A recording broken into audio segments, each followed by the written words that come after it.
بسم اللہ الرحمن الرحیم الحمد للہ وکفا وسلام علی عبادہ الذین اصطفیٰ اما بعد فاعوذ باللہ من الشیطان الرجیم بسم اللہ الرحمن الرحیم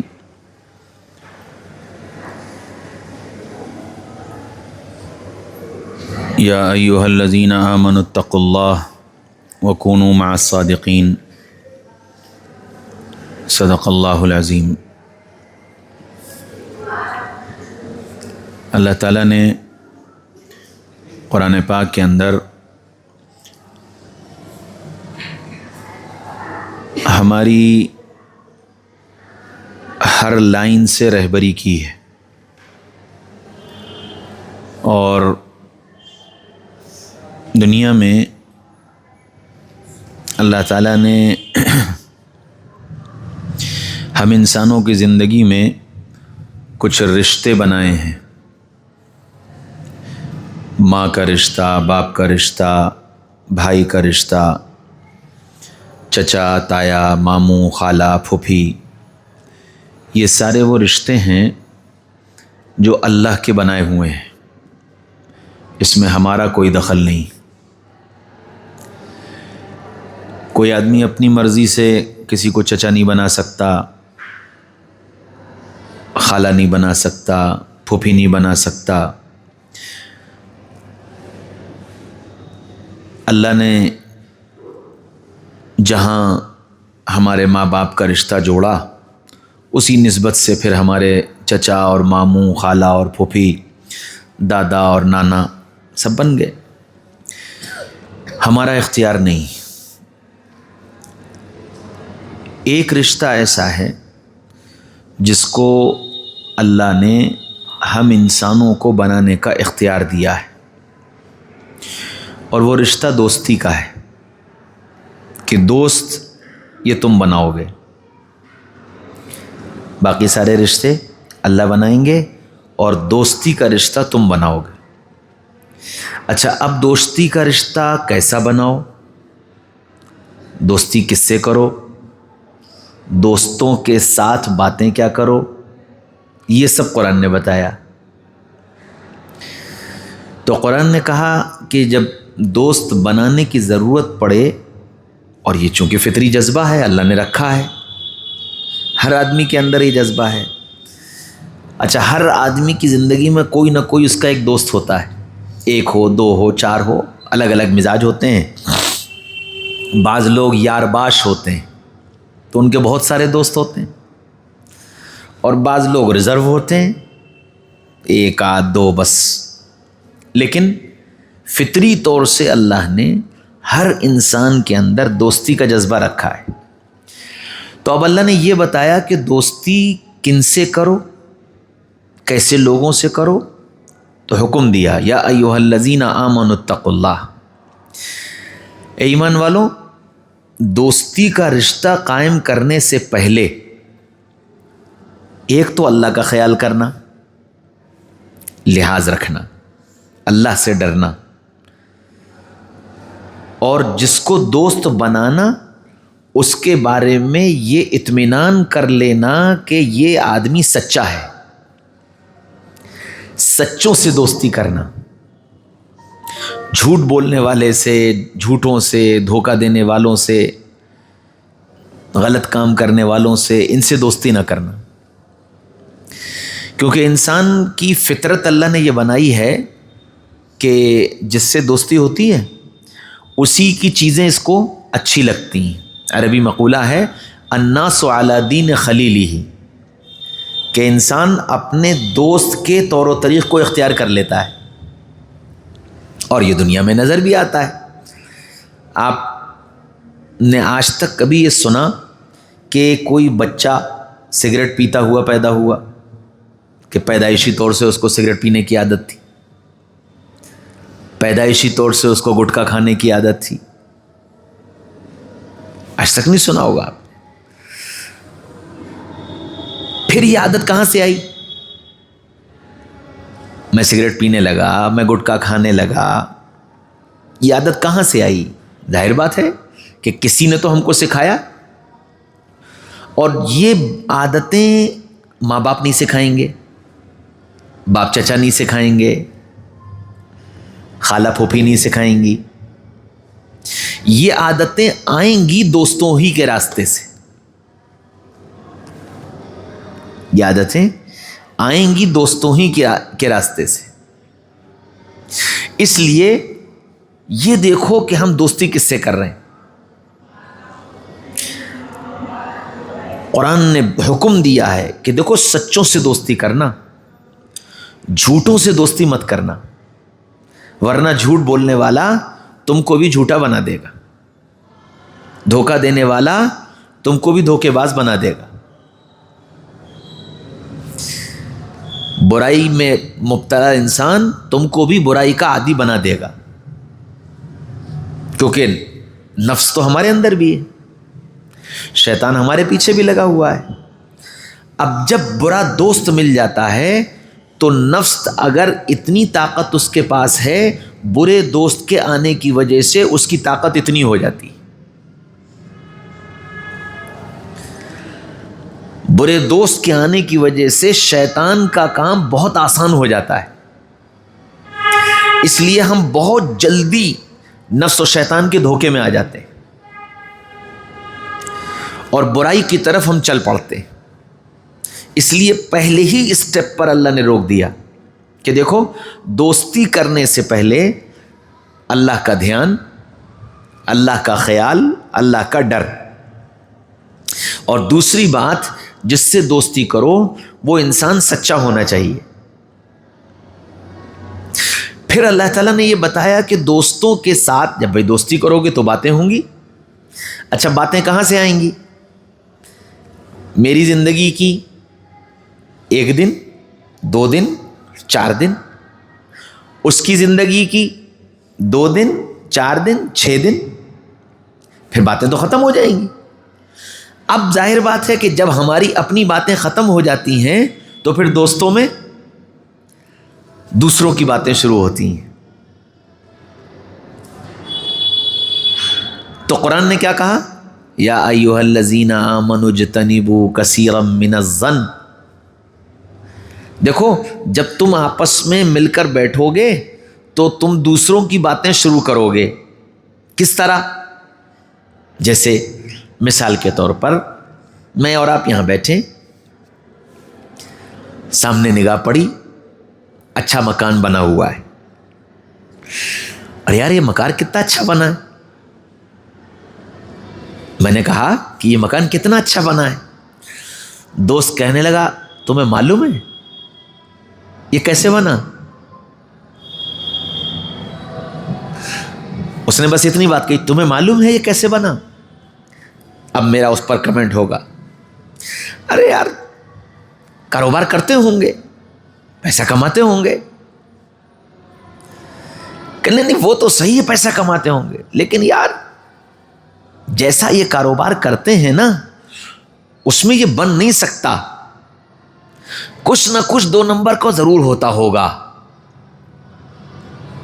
ایسی تو باتیں ہوتی ہیں نا دوستوں میں، کچھ نہ کچھ تو 2 نمبر کا ضرور ہوتا ہوگا، کہیں باہر سے پیسہ آتا ہوگا۔ اسے کیا کہتے ہیں؟ ہوگا، کچھ نہ کچھ ہوتا ہوگا، باہر سے پیسہ آتا ہوگا، ایسا کیا ہوگا، ایسا ہوا ہوگا۔ یہ جو الفاظ ہیں نا یہ اس کو کہتے ہیں گمان لگانا، اپنی طرف سے گمان لگانا۔ اور قرآن کیا کہتا ہے؟ اجتنبوا من الظن، گمان لگانے سے بچو۔ اچھا یہ جو گمان میں نے لگایا، آپ نے لگایا، جب میں نے یہ کہا کہ یار یہ مکان کتنا اچھا ہے، آپ نے اس پر یہ کہا کہ ارے کچھ 2 نمبر کا ہوتا ہوگا۔ یہ بھی ہو سکتا ہے کہ واقعتاً ایسا ہو، وہ آدمی ہو سکتا ہے کہ اس کی آمدنی حرام کے راستے سے ہو اور ایسا کر رہا ہو، یہ بھی ہو سکتا ہے، اور یہ بھی ہو سکتا ہے کہ نہ ہو۔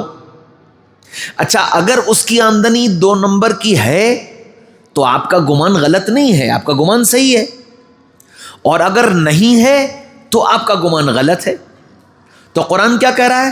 اجتنبوا من الظن، گمان سے بچو۔ کیوں؟ ان بعض الظن اسم، اس لیے کہ بعض گمان گناہ ہوں گے، یعنی بعض غلط ہوں گے اور بعض صحیح ہوں گے، بعض گمان گناہ ہوں گے۔ اب مجھے نہیں معلوم کہ میں جو عبداللہ کے بارے میں سوچ رہا ہوں وہ صحیح ہے یا غلط، مجھے نہیں معلوم۔ میں نے عبداللہ کے بارے میں، عامر کے بارے میں، اسلم کے بارے میں، سلمان کے بارے میں جو سوچا، ہو سکتا ہے صحیح ہو اور ہو سکتا ہے کہ غلط ہو۔ قرآن کہہ رہا نہ، تم سوچو ہی مت، کیونکہ تمہیں نہیں معلوم کہ تم صحیح سوچ رہے ہو یا غلط سوچ رہے ہو۔ اچھا، اگر تم سوچنے پر لگ گئے یہی سوچ کر کے کہ بھئی ہو سکتا ہے کہ ہم صحیح سوچ رہے ہوں، یہی تو ہوگا نا، تو اب جب یہ خیال آ گیا کہ ہم صحیح سوچ رہے ہیں یا غلط سوچ رہے ہیں، کنفیوژن ہو گیا، کسی آدمی نے یہ کہا کہ نہیں بھائی ایسے گمان مت لگایا کرو، تمہیں کیا معلوم، تو پھر شیطان فوراً دوسرا داعیہ پیدا کرتا ہے، کیا کہتا ہے؟ یار پتہ لگاؤ۔ کیا کہتا ہے؟ پتہ لگاؤ یہ کرتے کیا ہیں، کہاں سے آ رہا ہے، کیسے آ رہا ہے، پتہ لگاؤ۔ یہ جو ہے پتہ لگاؤ، اس کو کہتے ہیں جاسوسی، اس کو کیا کہتے ہیں؟ جاسوسی۔ قرآن کیا کہہ رہا ہے؟ وَلَا تَجَسَّسُوا، دیکھو کسی کی جاسوسی مت کرنا۔ اچھا، جاسوسی آدمی کب کرتا ہے؟ جب دل میں خیال آتا ہے ان کے پاس گاڑی کیسے آ گئی، ان کا مکان کیسے بن گیا، ان کا کاروبار کیسے چل رہا ہے، ان کے یہاں کیا ہو رہا ہے، ان کے یہاں کون آ رہا ہے، ان کے تعلقات کس سے ہیں، یہ کہاں جاتے ہیں، یہ کہاں سے آ رہے ہیں۔ جب یہ سب باتیں آدمی سوچے گا تو سوچنے کے بعد پھر فوراً دل کے اندر یہ خیال پیدا ہوگا کہ یار پتہ لگاؤ۔ بس اسی پتہ لگانے کا نام جاسوسی ہے۔ اچھا، اگر ہم نہ سوچیں کہ یہ کیسے ہوا، یہ کس نے کیا، کہاں سے آیا، کہاں گیا، یہ ان کے ہاں کون آیا، یہ کہاں گئے، اگر ہم نہ سوچیں تو ہم کو یہ بھی خیال نہیں آئے گا کہ ہم ان کے بارے میں کچھ پتہ لگائیں، ہے نا؟ تو قرآن نے کیا کہا؟ تم سوچنا بند کرو، کیونکہ اگر سوچو گے تو پھر تم کو یہ فکر ہوگی، اور اس فکر کا نام جاسوسی ہے۔ اچھا، اب دوسرا اسٹیپ بھی پار ہو گیا، جاسوسی کرنے لگے، تو اب تیسرا اسٹیپ آئے گا کہ جب تم یہ معلومات کرو گے نا، ہو سکتا ہے کچھ باتیں تم کو پتہ چل جائیں، کچھ صحیح پتہ چلیں، کچھ غلط پتہ چلیں۔ دوستوں سے پتہ کرو گے تو اچھی باتیں پتہ چلیں گی، دشمنوں سے پتہ کرو گے تو بری باتیں پتہ چلیں گی، ہے نا؟ جب یہ باتیں پتہ چل جائیں گی پھر ہم تم مل کر بیٹھیں گے، ہے نا؟ اب پھر دوبارہ بیٹھیں، دوستی ہے، دوبارہ بیٹھیں گے۔ اب جب دوبارہ بیٹھیں گے تو میں پوچھوں گا ابھی کیا ہوا، میں پوچھوں گا کیا ہوا، تم فوراً یہ کہو گے میں نے سب پتہ لگا لیا ہے، میں نے سب پتہ لگا لیا ہے۔ اب فوراً اس کا ریئیکشن میں کیا دوں گا؟ ارے یار بتاؤ کیا پتہ چلا، ہے نا؟ یہ بالکل روزانہ کی بات بتا رہا ہوں، ایسی ہوتا ہے نا کہ اچھا بتاؤ کیا پتہ چلا۔ اب جیسے ہی تم یہ میں پوچھوں گا کہ بتاؤ کیا پتہ چلا، تو پھر تم نے جو بھی پتہ کیا ہے سچ یا جھوٹ تم وہ مجھے بتاؤ گے۔ اب یہ جو تم بتاؤ گے اس کو کہتے ہیں غیبت، اسے کیا کہتے ہیں؟ غیبت۔ قرآن کیا کہہ رہا ہے؟ وَلَا يَغْتَبْ بَعْضُكُمْ بَعْضًا، دیکھو ایک دوسرے کی غیبت مت کرنا۔ یہ دوستوں کے درمیان کی گفتگو اللہ نے بتائی ہے کہ دیکھو جب تم دوست آپس میں مل کر بیٹھو گے تو عام طور پر یہ ہوتا ہے اور یہ ہوگا کیا کہ تم ایک دوسرے کے بارے میں، کسی تیسرے کے بارے میں، کسی چوتھے کے بارے میں گمان لگاؤ گے، اور پھر گمان لگانے کے بعد اس کی جاسوسی کرو گے، اور اس کی جاسوسی کرنے کے بعد تم اس کی غیبت کرو گے۔ اب اس غیبت کا انجام کیا ہے؟ تو وہ بھی قرآن نے بتایا، أَيُحِبُّ أَحَدُكُمْ أَن يَأْكُلَ لَحْمَ أَخِيهِ مَيْتًا فَكَرِهْتُمُوهُ، کہ تمہیں معلوم ہے یہ غیبت کتنی بری چیز ہے۔ ایسے سمجھو، قرآن کہہ رہا ہے ایسے سمجھو جیسے تمہارے بھائی کا انتقال ہو گیا اور اس کا جنازہ رکھا ہے، اور سارے خاندان والے جمع ہیں، اور پھر تم جنازے کے پاس گئے اور بھائی کے جنازے پر سے چادر ہٹائی اور اس کے گوشت کو اپنے دانتوں سے نوچ نوچ کر کھانا شروع کر دیا۔ فرمایا کیا تم کو یہ پسند ہے؟ قرآن پوچھ رہا ہے ایحبو، کیا تم اس بات کو پسند کرتے ہو؟ یہ تمہیں اچھا لگے گا کہ تم اپنے بھائی کے گوشت کو اس طرح کھاؤ؟ پھر قرآن خود ہی کہہ رہا ہے فَكَرِهْتُمُوهُ، یہ تم کو کسی حال میں اچھا نہیں لگ سکتا، یہ تمہارے لیے بہت بری چیز ہے۔ فرمایا بس جیسے تم کو یہ پسند نہیں ہے ہمیں غیبت پسند نہیں ہے، جیسے تمہاری نگاہ میں اپنے سگے بھائی کے گوشت کو نوچ نوچ کر کھانا برا ہے، ایسے ہی ہماری نگاہ میں کسی ایمان والے کی غیبت کرنا برا ہے۔ تو گویا اب قرآن نے ہم کو دوستی کے آداب بتا دیے کہ بھئی دوستی کرو، سچوں سے دوستی کرو، اور جب دوستوں کے ساتھ بیٹھو تو باتیں یہ مت کرنا، یہ جو بتائیں قرآن نے یہ مت کرنا، اب اور باتیں کرو۔ اچھا اب اور باتیں کیا کریں گے؟ میں اپنی بات کروں گا، آپ کی بات کروں گا، اللہ کی بات کروں گا، یا لوگوں کی خوبیاں بیان کرو، لوگوں کی خوبیاں بیان کرو، وہ بڑے اچھے آدمی ہیں، ان کی نماز بہت اچھی ہے، تم نے ان کا رکوع دیکھا ہے کتنا اچھا ہوتا ہے، تم نے ان کا سجدہ دیکھا ہے کتنا اچھا ہوتا ہے، وہ مسجد میں کیسے وقار سے چلتے ہیں، ان کے بولنے کا انداز کتنا اچھا ہے، وہ کتنی محبت سے پیش آتے ہیں۔ ساتھیوں کی خوبیاں بیان کرو۔ کسی آدمی کے اندر کوئی خوبی نہیں ہے اور پھر تم نے اس کو بیان کیا، اللہ اس پر اجر دیں گے، اور کسی آدمی کے اندر کوئی برائی ہے اور پھر تم نے اسے بیان کیا، اللہ اس پہ سزا دیں گے۔ کسی آدمی کے اندر کوئی خوبی نہیں ہے اور پھر تم نے اسے بیان کیا تو اللہ اس پر اجر دیں گے، اور کسی آدمی کے اندر کوئی برائی ہے اور پھر تم نے اسے بیان کیا تو اللہ اس پر سزا دیں گے۔ تو ہمیں گویا دوستی کا ایک معیار یہ بتایا گیا کہ پہلی بات سچوں سے دوستی کرنا۔ اب ہم اپنا فرینڈ سرکل دیکھیں کہ ہماری دوستی کس کس سے ہے۔ اچھا پھر دوست دو طرح کے ہوتے ہیں، ایک دوست وہ ہوتا ہے جو ہم سے متاثر ہوگا، اور ایک دوست وہ ہوتا ہے جس سے ہم متاثر ہوں گے۔ اب دوستی کرتے وقت ایک چیز تو یہ دیکھنی ہے کہ ہم نے جس سے دوستی کی وہ آدمی سچا ہونا چاہیے، دوسرے یہ بھی دیکھنا ہے کہ جس سے ہم دوستی کر رہے ہیں ہم اس سے متاثر ہوں گے یا یہ ہم سے متاثر ہوگا۔ اب ان دوستوں میں اگر وہ آدمی ایمان والا ہے، سچا ہے، امانت دار ہے، تقوی والا ہے، اللہ سے ڈرنے والا ہے، ہم اس سے دوستی کر رہے ہیں تو پھر وہ ایسا دوست ہونا چاہیے جس سے ہم متاثر ہوں، ٹھیک ہے نا؟ اچھا ایسا دوست ہے کہ ہے تو سچا، جھوٹ تو نہیں بولتا، دھوکہ تو نہیں دیتا، لیکن ایمان کے اعتبار سے، اعمال کے اعتبار سے اس میں کمزوری ہے، تو وہ دوست ایسا ہونا چاہیے جس کو ہم متاثر کر سکیں، ہم اس سے متاثر نہ ہوں، کیونکہ اگر ہم اس سے متاثر ہو گئے تو جو ہمارے پاس اعمال ہیں وہ بھی چلے جائیں گے، جو ہم کر رہے ہیں وہ بھی چلا جائے گا، اور اگر وہ ہم سے متاثر ہو گیا تو جو وہ نہیں کر پا رہا ہے وہ کرنے لگے گا۔ سمجھ میں آ رہی نا بات؟ تو یہ دوستی اللہ نے ہم کو بتائی ہے کہ ہمیں دوستی کیسے لوگوں سے کرنی۔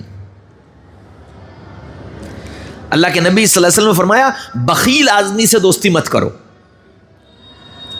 کنجوس، مال خرچ کرنے میں جس کی جان نکلتی ہو اس سے دوستی مت کرو، یہ تمہیں نقصان پہنچائے گا اور عین وقت پر تم سے منہ پھیر لے گا۔ جب موقع آئے گا، جس وقت تمہاری اس کو ضرورت ہوگی اس وقت ہی تم سے منہ پھیر لے گا، اس لیے فرمایا بخیل آدمی سے دوستی مت کرو۔ دوستی سخی آدمی سے کرو.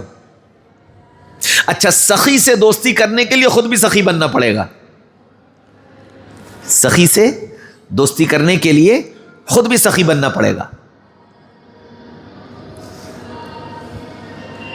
تو یہ دوستی کا معیار ہے کہ ہمیں دوستی کس سے کرنی.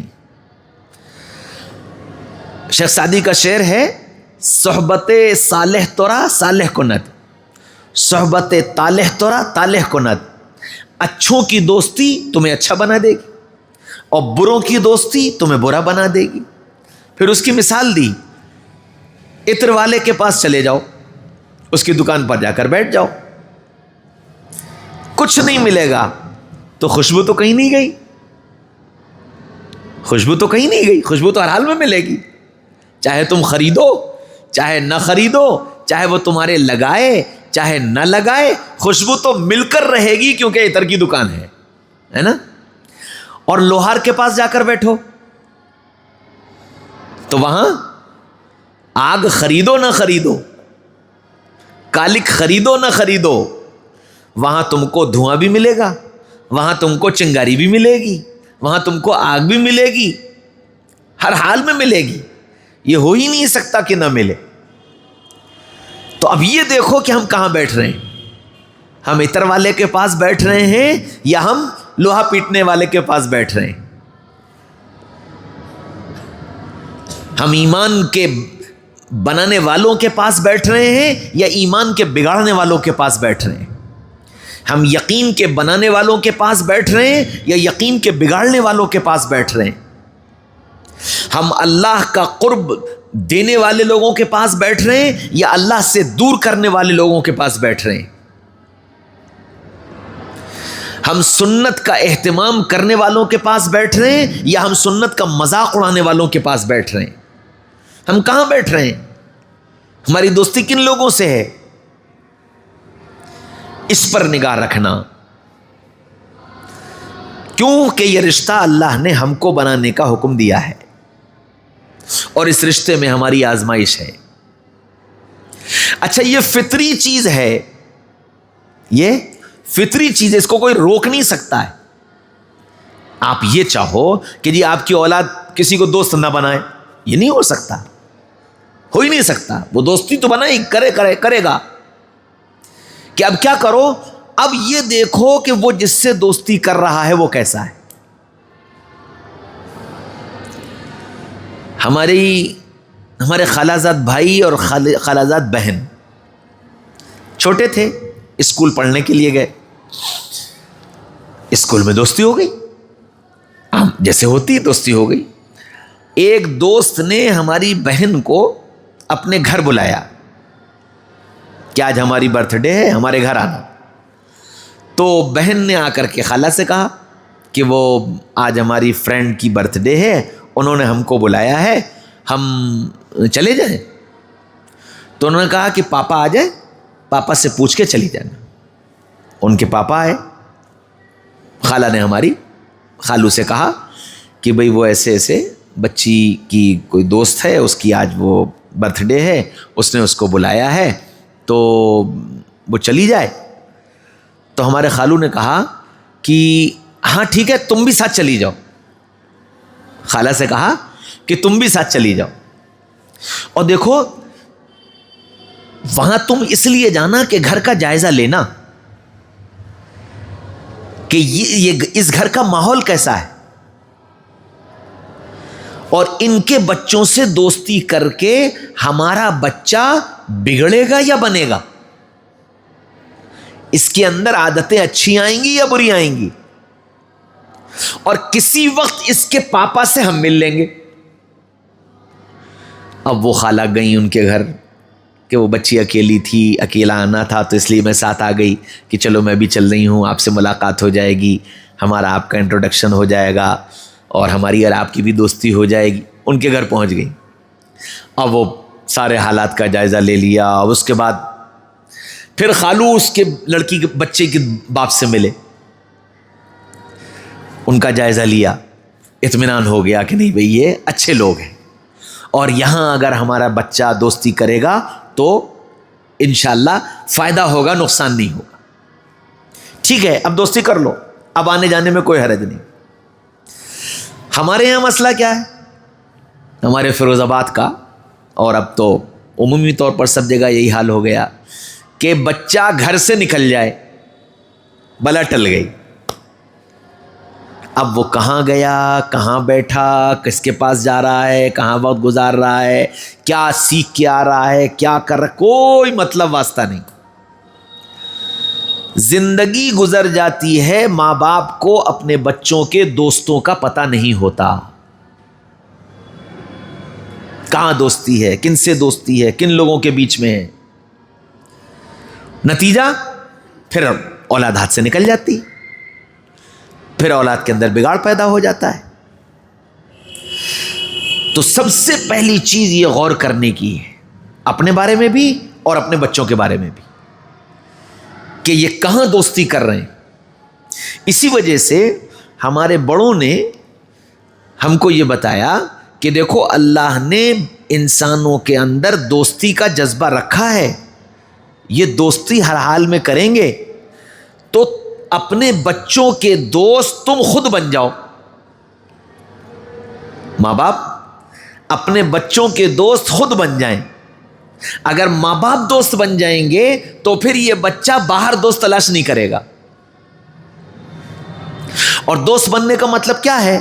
دوست بننے کا مطلب یہ ہے کہ اپنے بچوں کو اس بات کا اطمینان دلاؤ، کانفیڈنس دلاؤ کہ تمہارے ہر مسئلے کا حل میرے پاس ہے۔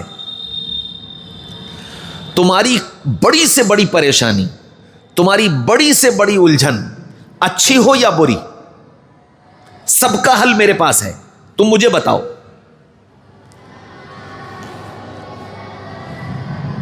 اور یہ سنت سے ثابت ہے، یہ بات سنت سے ثابت ہے۔ ایک نوجوان آیا کس کے پاس؟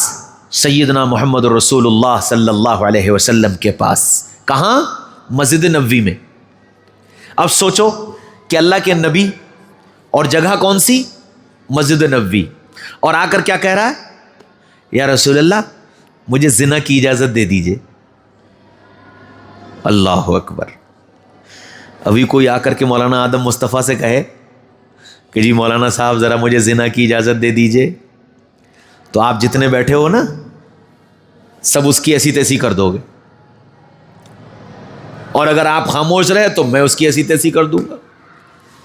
بےہودے، بے شرم، بے غیرت، مسجد کے اندر مولانا سے کہتا زنا کی اجازت دے دیجئے، ہوگا نہیں ہوگا؟ اللہ کے رسول سے کہہ رہا ہے یا رسول اللہ مجھے زنا کی اجازت دے دیجئے، اور اللہ کے رسول نے کیا کہا؟ میرے پاس آؤ۔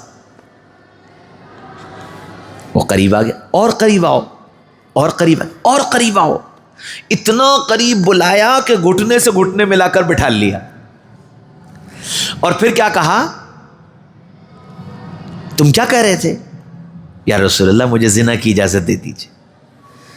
کہنے لگے اچھا ایک بات بتاؤ، ابھی ایک اور نوجوان آئے اور وہ بھی مجھ سے یہی کہے جو تم کہہ رہے ہو کہ مجھے زنا کی اجازت دے دیجئے، میں اس سے سوال کروں کہ تم زنا کس کے ساتھ کرو گے؟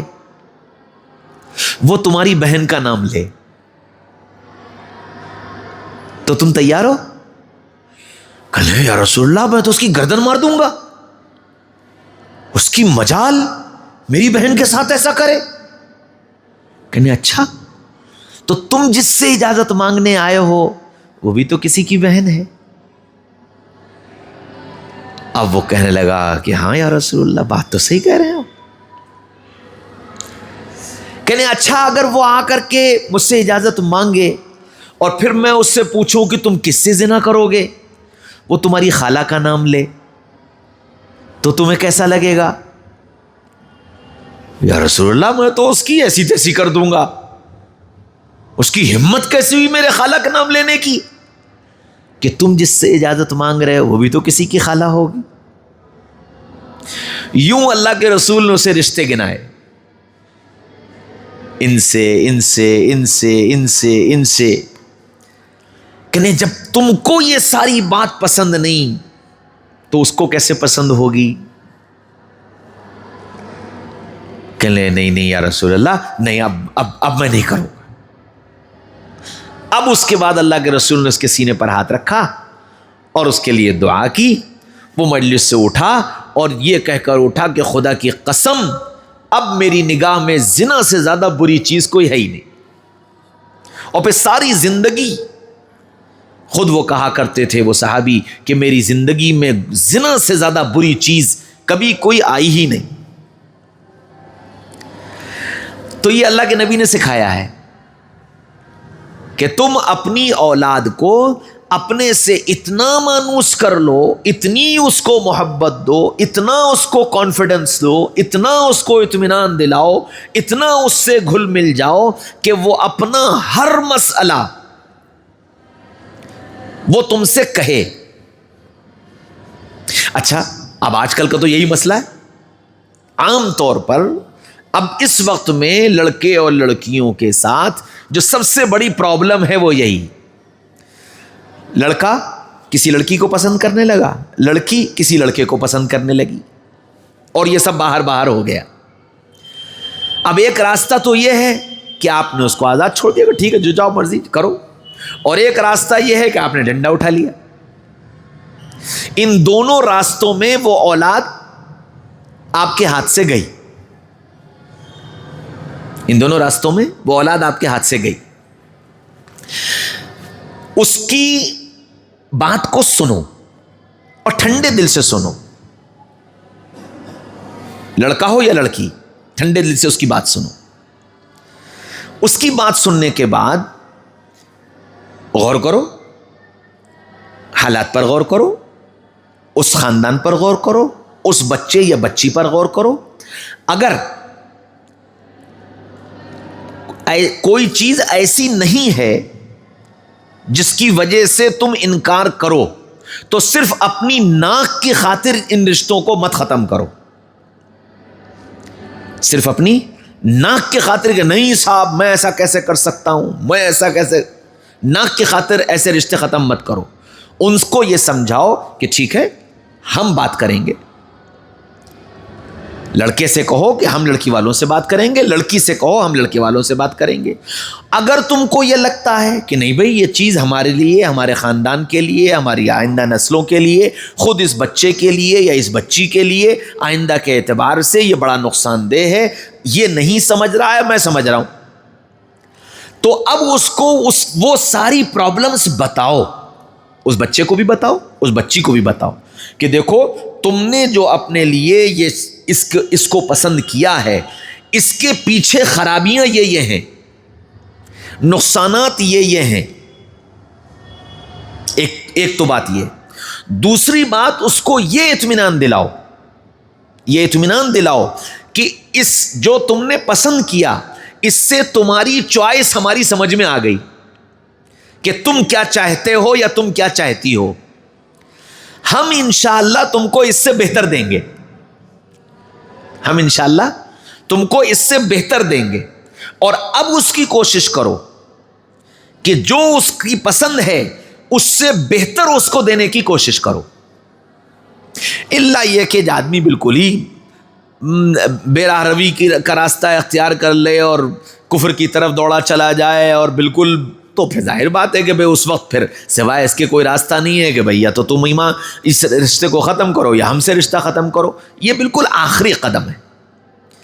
لیکن پہلے اسٹیپ پر ہم کو سننا چاہیے، سمجھانا چاہیے۔ دسیوں واقعات کا میں گواہ ہوں کہ جب اس طرح کی پرابلمز کو ہم نے سنا اور سن کر کے ان کے جن چیزوں کو وہ سمجھ رہے تھے اس کے نقصانات بتائے، اس کی اپنی ذات کے لیے بھی اور جس آدمی سے اس کا تعلق تھا اس کی ذات کے لیے بھی، تو وہ بات ان بچوں نے اور بچیوں نے سمجھی اور سمجھ کر کے پھر اپنے فیصلے کو بدلا، اور بدل کر کے پھر اللہ کا شکر ہے ان کے ماں باپ نے ان کے لیے اچھے فیصلے کیے اور الحمدللہ وہ آج اپنی پرسکون زندگی گزار رہے ہیں۔ تو ہماری ذمہ داری ہے کہ ہم اپنے بچوں کے دوست بنیں۔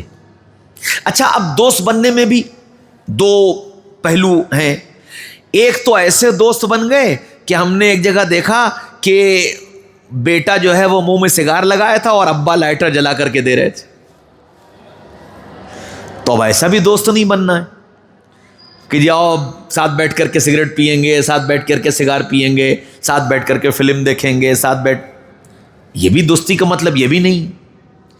دوستی کا مطلب یہ ہے کہ اب سامنے والا یعنی میری اولاد اپنی ہر پریشانی کو، اپنی ہر الجھن کو بے تکلف ہم سے کہہ سکے، یعنی میرے ابا کے پاس اس کا حل ہوگا. یہ سوچ، یہ اطمینان دلانا. اچھا یہ جبھی ہوگا جب آپ اولاد کو اس بات کا اطمینان دلاؤ گے میں موجود ہوں، تمہارے ہر مسئلے کا حل میں کروں گا. یہ اطمینان دلانا. اور یہ دوستی کا سب سے بڑا معیار ہے کہ ہم اپنے دوست کے اندر اس بات کا کانفیڈنس پیدا کر دیں کہ نہیں یار میرا دوست موجود ہے، ایسا نہیں ہو سکتا، وہ کچھ نہ کچھ راستہ نکال لے گا. سمجھ میں آ رہا نہیں آ رہا؟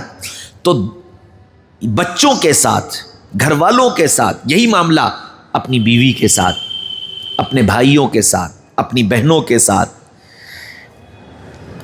ہمارے یہاں یوں کہا جائے کہ اس پوری سوسائٹی میں دو طرح کے رخ چل پڑے ہیں. یا تو ہم اتنے لبرل، اتنے آزاد ہو گئے کہ ہم نے بالکل آزاد چھوڑ دیا، جو مرضی چاہے کرو اور کوئی ہماری طرف سے روک ٹوک نہیں، ہمارے بڑے ہونے کا کوئی مطلب نہیں.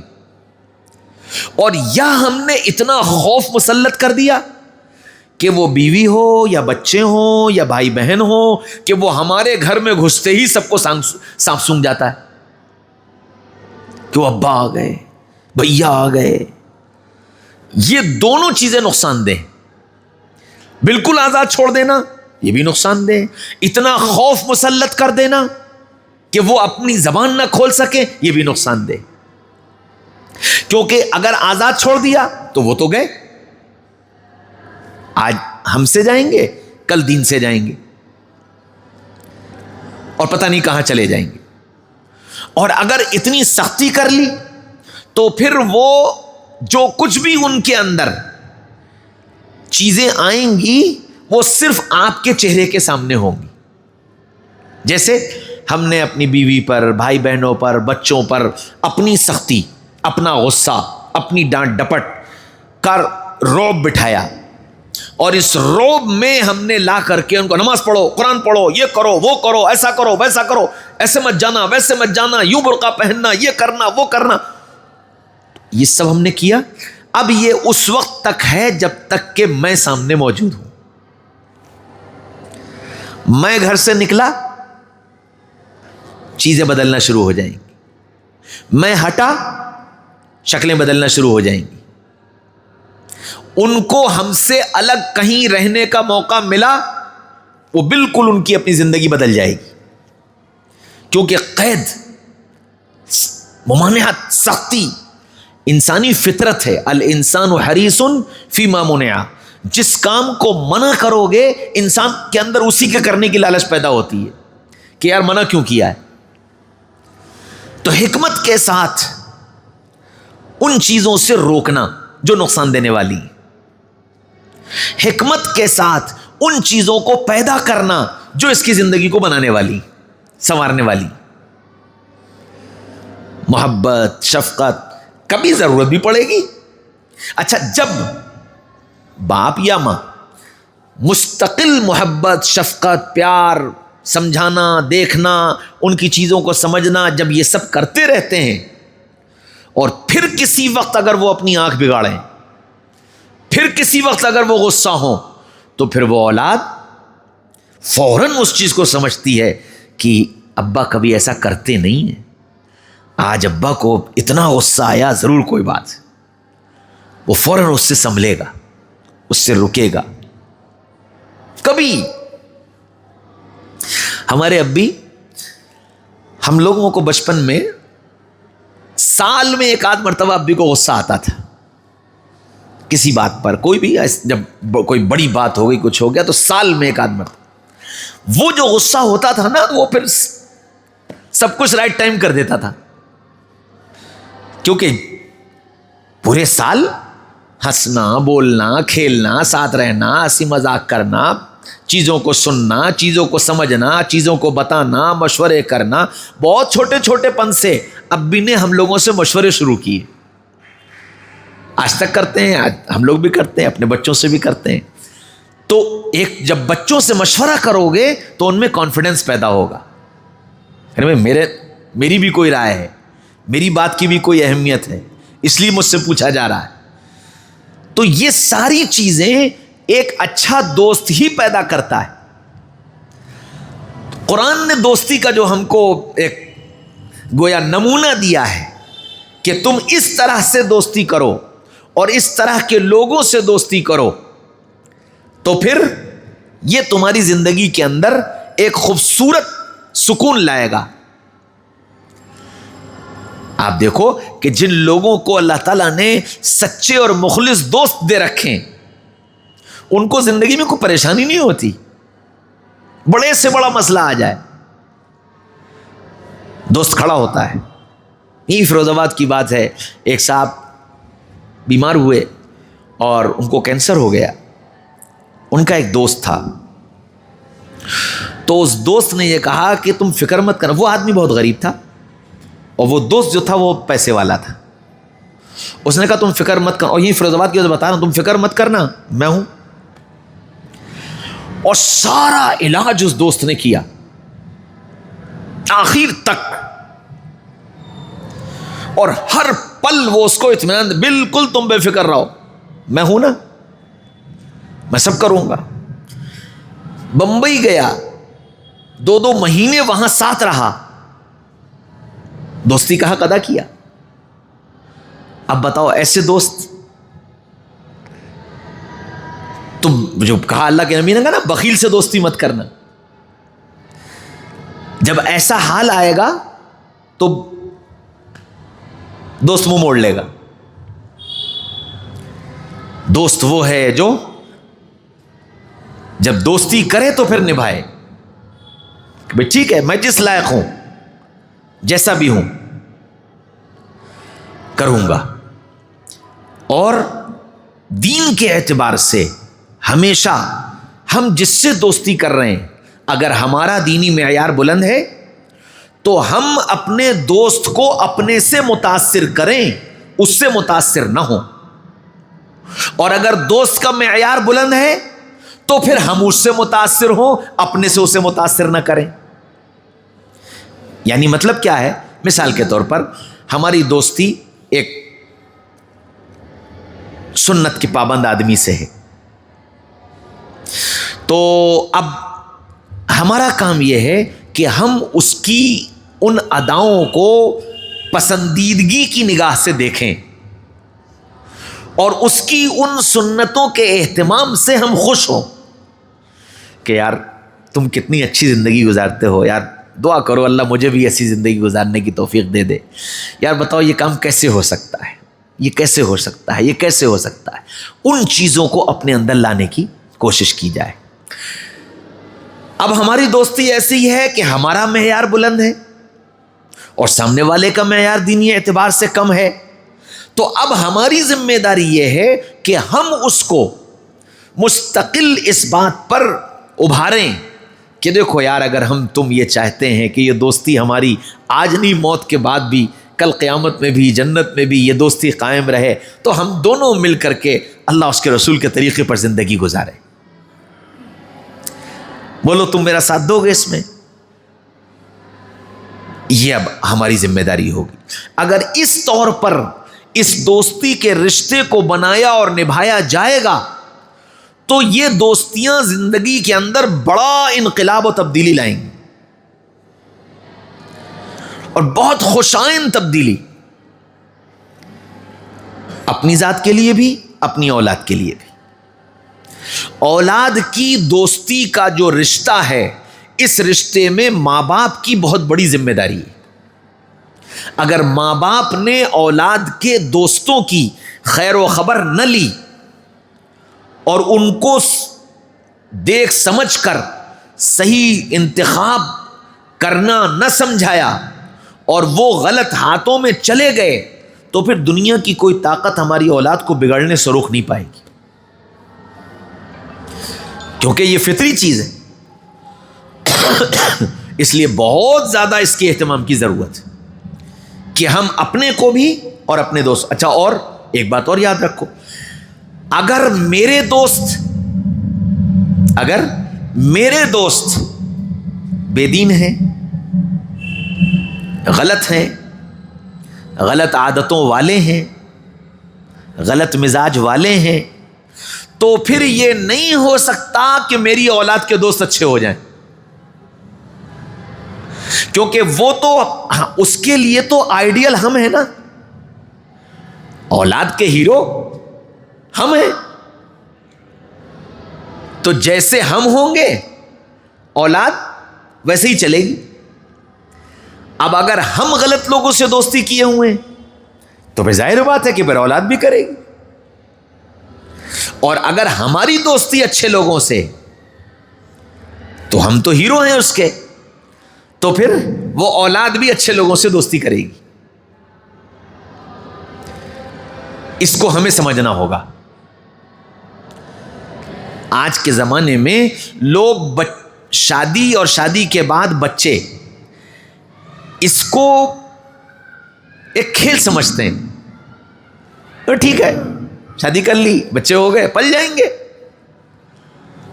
بچے ہو گئے پل جائیں گے۔ پل تو جانوروں کے بھی رہے، پل تو جانوروں کے بھی رہے، اور آپ کچھ نہیں کرو گے تو بھی پل جائیں گے، تو پالنے والا تو اللہ ہے، لیکن تربیت یہ اللہ نے ہمارے ذمے کی ہے، اور اگر ہم نے اس کا حق ادا نہ کیا تو کل یہ اولاد کل قیامت کے میدان میں دامن پکڑے گی کہ تم میرے باپ تھے، تم میری ماں تھیں، تم نے کیا دیا مجھے؟ اس لیے یہ بات بھی ذہن میں رہنی چاہیے، جیسے اولاد کے ذمے ماں باپ کے حق ہیں، ایسے ہی ماں باپ کے ذمے اولاد کے حق ہیں۔ آج کی دنیا میں ہر ماں باپ اس کا مطالبہ تو کرتے ہیں کہ اولاد ہمارا حق ادا کرے، لیکن ساتھ یہ بھی تو سوچنا چاہیے کہ اولاد ہمارا حق کیوں نہیں ادا کر رہی؟ کیا کہیں ہم سے ان کا حق ادا کرنے میں کوتاہی تو نہیں ہوئی کہ ہم نے ان کا حق ادا کرنے میں کوتاہی کی ہو؟ اس پر دھیان دینا چاہیے، یہ ہماری ذمہ داری ہے۔ تو اللہ نے یہ جو رشتہ ہم کو بنانے کو دیا ہے اس کے تحت ذمہ داریاں ہیں، ان ذمہ داریوں کو ادا کرنا، سب سے پہلے اپنی ذات سے اور پھر اپنی اولاد اور اپنی نسلوں کے اعتبار سے۔ انشاءاللہ اگر اس ترتیب، اور یہ ترتیب قرآنی ترتیب ہے، محمد رسول اللہ صلی اللہ علیہ وسلم کی بتائی ہوئی ترتیب ہے، اس ترتیب پر اگر ہم دوستی کریں گے۔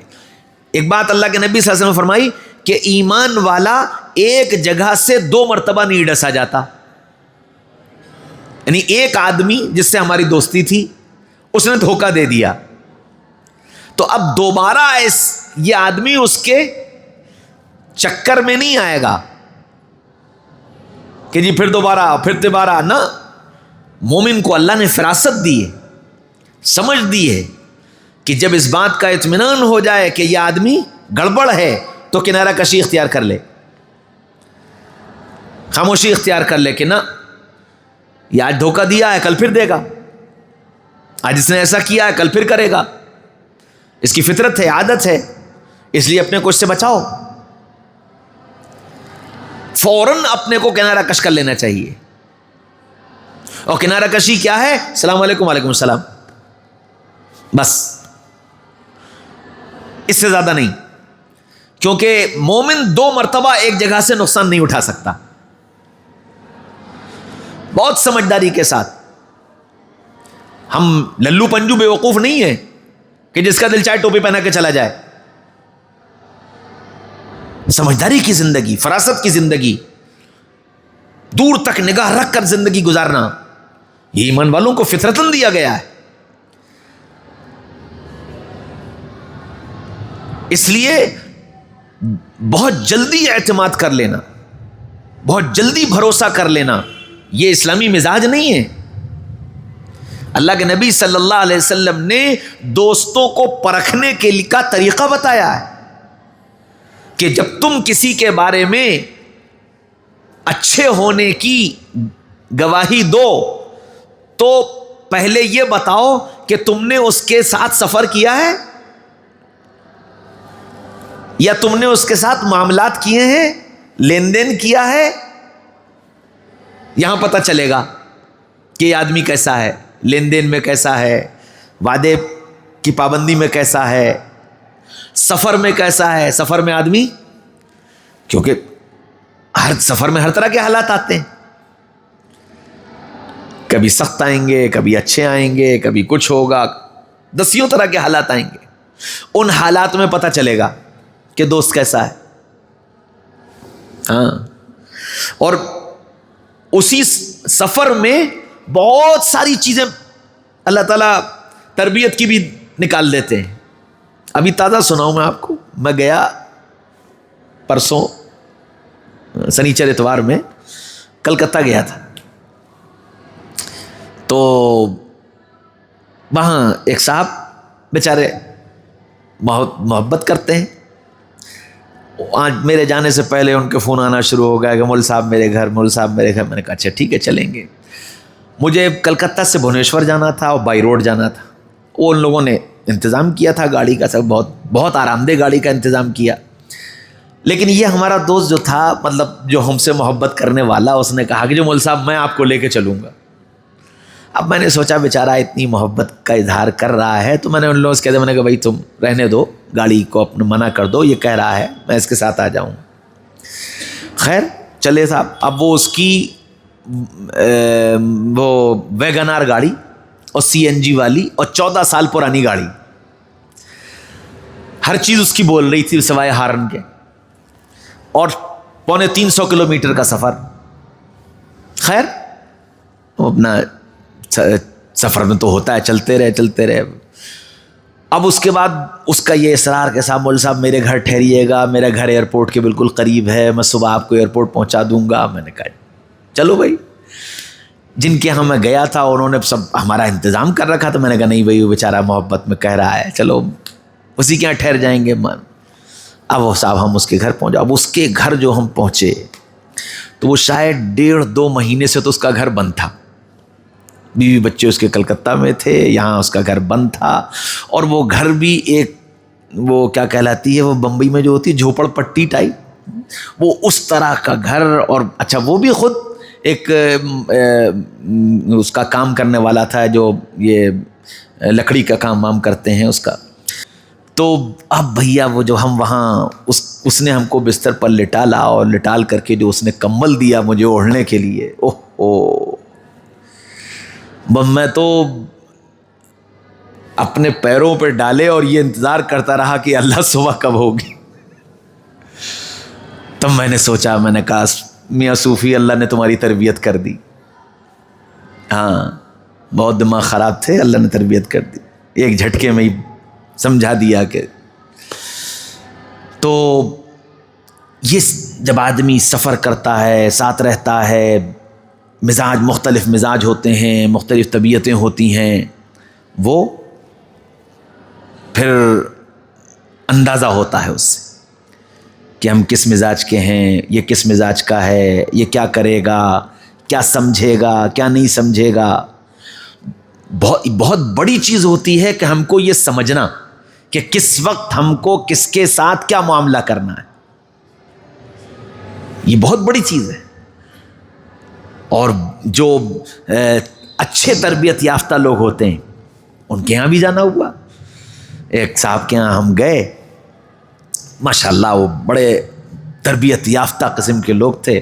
ان کے گھر ہم جب گئے تو جہاں انہوں نے ہمیں ٹھہرایا، انہوں نے یہ کمرہ ہے، یہ یہاں تولیہ ہے، یہ یہاں باتھ روم ہے، باتھ روم کی چپل یہ ہے، اور یہاں کی چپل یہ ہے، اور گرمی لگے تو یہ اے سی کا ریموٹ یہ رکھا ہوا ہے، سردی لگے تو یہ ہیٹر کا یہ رکھا ہوا ہے، فلاں یہ ہے، کھانے کا یہ نظام، آپ کیا کھائیں گے، یہ چیزیں ہیں، آپ جو بتا دیں وہ بنوا لیں. ایک ایک چیز مطلب کہیں سے کوئی پریشانی نہ ہونے پائے. جانے کے لیے کبھی نکلنا ہے تو اتنے بجے نکلنا ہے، راستے میں یہاں پہنچیں گے تو اس وقت یہ ضرورت ہوگی، وہاں پہنچیں گے تو اس وقت یہ ضرورت، وہ سارے انتظام، یہ تربیت یافتہ لوگوں کی بات ہے۔ تو ہم اصل میں ان ساری چیزوں کو سیکھنا دین نہیں سمجھتے کہ یہ بھی دین کا ایک جز ہے۔ اللہ کے نبی صلی اللہ علیہ وسلم نے سلیقہ اور اچھی خوبصورت زندگی یہ ہم کو سکھائی ہے، اس کو سیکھنا چاہیے اور سیکھ کر اس پر عمل کرنا چاہیے، ٹھیک ہے؟ تو یہ نیت کریے کہ انشاءاللہ ایک باشعور، باسلیقہ، صاحب فراست، اچھا مسلمان بن کر، اچھے دوست بن کر دنیا میں جئیں، ٹھیک ہے؟ انشاءاللہ کریں گے سب۔ اللہ مجھے بھی توفیق نصیب فرمائے، آپ سب کو بھی توفیق نصیب فرمائے۔